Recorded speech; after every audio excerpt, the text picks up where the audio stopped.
Live from KSAT12, the 6 o'clock news starts right now. A family shattered on Christmas. Police say Gabriela Rodriguez, a 24-year-old pregnant mother, was shot and killed by the father of her two boys when she dropped them off for the holiday. Garrett Berger spoke with her mother, who says she'll now be a parent to her grandsons. Garrett?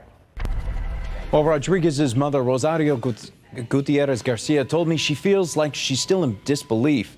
They spent Christmas Eve together, and Rodriguez texted her likely just minutes before the shooting happened. But Garcia said until she's able to see her daughter's body, she won't be able to believe it. Rodriguez, who was 33 weeks pregnant with her boyfriend, was dropping off her 2- and 6-year-old sons to be with their father, her ex, on Christmas afternoon. Police say the ex, who we aren't naming as he hasn't been officially identified yet, shot Rodriguez and himself. He was rushed to the hospital, but Rodriguez and her unborn daughter did not make it. Garcia says her two grandsons were inside the house, and the oldest saw everything.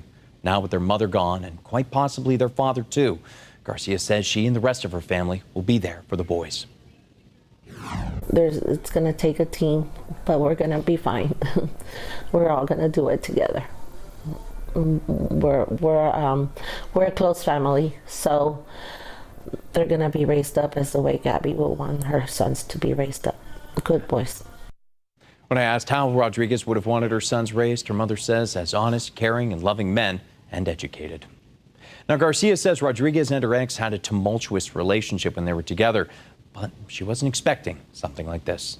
In the newsroom, I'm Garrett Berger. EC's. Thank you, Garrett.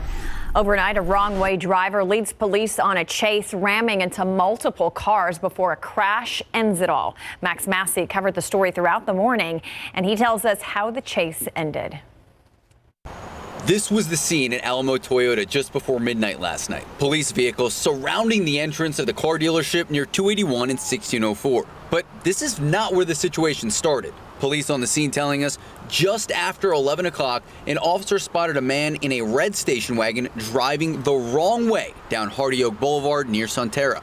When the officer stopped the man behind the wheel, that driver was incoherently saying he was needing to find his wife. Police say that's when the situation escalated. The suspect intentionally drove into the officer's vehicle, then sped off, going onto the highway. SAPD followed him to Alamo Toyota just off the 281 access road, where the man then rammed into 4 more vehicles, 3 new vehicles in the car lot, and a security detail. Police have since cleared the area. Since we've been here, we have seen a pickup truck blocking the entrance of the dealership. We've also seen a security guard roaming the perimeter. We are still waiting from police to get the identification of that suspect, but we do know that he is facing at least 4 separate charges. Those include felony evading, felony resisting arrest, felony criminal mischief, and assault of a peace officer. Reporting on the north side, Max Massey, KSAT12 News. A call for crowd control at a Northwest Side bar ends with one man in the hospital and another man in handcuffs. Officers were called out to the well on UTSA Boulevard around 2 this morning. They arrived to find one man injured in the parking lot, but they aren't sure how he got there. He was taken to the hospital, and while officers were still at the scene, a family got into a fight and one man was arrested. Trouble didn't end there, though. A driver also crashed into one of about 25 police cruisers at the scene. And then across town, police say a driver who was at the well earlier in the night ended up crashing into a police car on Thousand Oaks while the officer was conducting a traffic stop. That driver was detained under suspicion of DWI. No one was hurt. A man landed himself in jail on Christmas Day for allegedly choking his girlfriend after watching a show about cheating. 36-year-old Rudy Esparza was arrested on a second-degree felony for suspicion of assault family violence. The arrest affidavit states when police arrived, the couple was, quote, wrestling. Esparza has 3 prior family violence convictions. His bond is set at $40,000. Around Texas now, Harris County deputies still looking for an armed suspect who was accused of shooting and killing his ex-girlfriend on Christmas Eve. The suspect is believed to be 52-year-old Albert Simon. Deputies say that Simon forced his way into the home of the estranged ex-girlfriend. He allegedly removed her from the home at gunpoint before shooting her multiple times on the front porch. The suspect has not been seen since. Officials say that a murder warrant has been issued. And one suspect is dead and another in the hospital after being shot during an attempted robbery of a fireworks stand near Houston. That incident happening on Christmas Eve around 8:30. Harris County deputies say that 3 to 4 men tried to rob the stand. An employee was able to disarm and injure one of the suspects and shot and killed another. Deputies searching for the remaining suspects tonight. A family is mourning the loss of a teenager after he was killed in a car crash. This happened in New Caney near Houston this morning. Police say 19-year-old Eduardo Silva ran a stop sign and lost control of his Camaro. The car went airborne, careened into a tree and crashed into the home, breaking 2 support pillars. The teen was pronounced dead at the scene.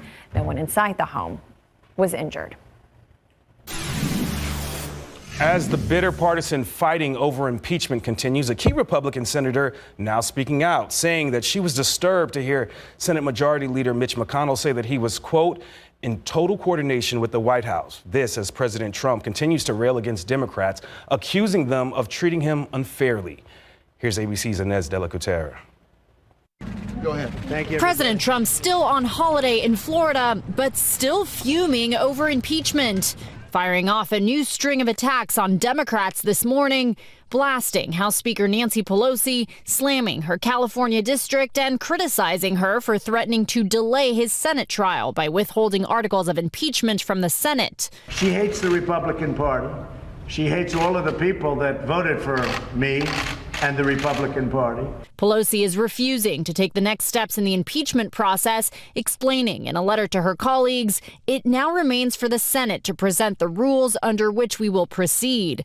Democrats are pushing to have new witness testimony and documents as part of the president's trial, but Republicans already indicated they're likely to reject those requests. Senate Majority Leader Mitch McConnell telling Fox News he'll work hand in hand with the president. But we'll be working through this process, hopefully in a fairly short period of time, in total coordination with the White House counsel's office. A member of McConnell's own party now distancing herself from those comments. Alaska Senator Lisa Murkowski, a moderate Republican, expressing her concerns on KTUU TV. When I heard that, I was disturbed. To me, it means that we have to take that step back from being hand in glove with the defense. Murkowski becoming the first Republican to publicly voice those concerns. Senate Majority Leader Mitch McConnell says the two sides are at an impasse and that he doesn't expect much progress until after lawmakers return from recess in the new year. Inez de la Cutera, ABC News, Washington. Take a look now at your time saver traffic. You are looking at a shot from US 90 West at 36th Street, where, as you can see there, a little bit of an accident off to the shoulder. Traffic is still moving, but again, very slow there on US 90 West. Well, if you receive some extra holiday cash for Christmas, where should you spend it? Well, maybe think about buying local, because shopping small and shopping local means that money stays in the local economy for businesses to pay their workers and, of course, make a greater impact in the community. Alicia Barrera has a story of how the prosperity of one local business will impact the imagination and education of San Antonio kids.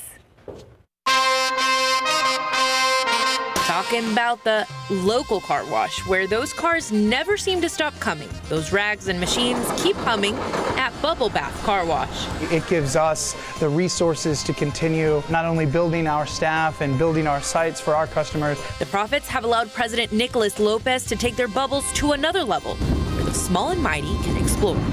So we thought, why not join two wonderful things? A parent trying to get their car cleaned and a kid who gets to have a blast seeing the lights and the soaps and the sounds to keep them happy and their parents happy. Bubble Bath Car Wash is the latest business to join the Doozium's Littletown exhibit, and they've gone the extra mile to ensure the Tiny Tots have a top-notch experience. This is the exact same material and the exact same pattern and fashion. Same thing with our midder cloths. This is microfiber foam that we swish back and forth to clean your car. And it is just as soft and playful as you can imagine. And so we'll trust your car with it. We'll definitely trust your kids with it too. It's their way of saying thank you to the moms, dads, and grandparents that have ever rolled their way through the car wash tunnels. Truth is, I mean, against all these big businesses have all this money to compete against, we pour out all of our heart, everything we can do for our community as much as possible. San Antonio is our home, and it's a place where we're going to put our money, our time, and our effort to continue to build this city. 6:08 at 66 degrees. We've just had a few beautiful days leading into the Christmas holiday. Merry and now Christmas after. to us. Yeah. Yeah, more clouds today. We saw the clouds break up a little bit yesterday on Christmas Day. Today it pretty much stayed gray all day long, and you may have noticed some higher humidity in place today. We're going to keep things cloudy and humid as we get closer to the weekend, but our next cold front, as always, is just right around the corner. We'll talk about that coming up in just a couple of minutes. First, checking on the aquifer, up 0.2 foot in the past 24 hours, and the pollen count, it is not pretty, friends. Mold is low. That's always good, but mountain cedar still high today with a count of over 10,000. We'll talk about that cold front and get you a sneak peek of your New Year's Eve forecast coming up in just a few minutes.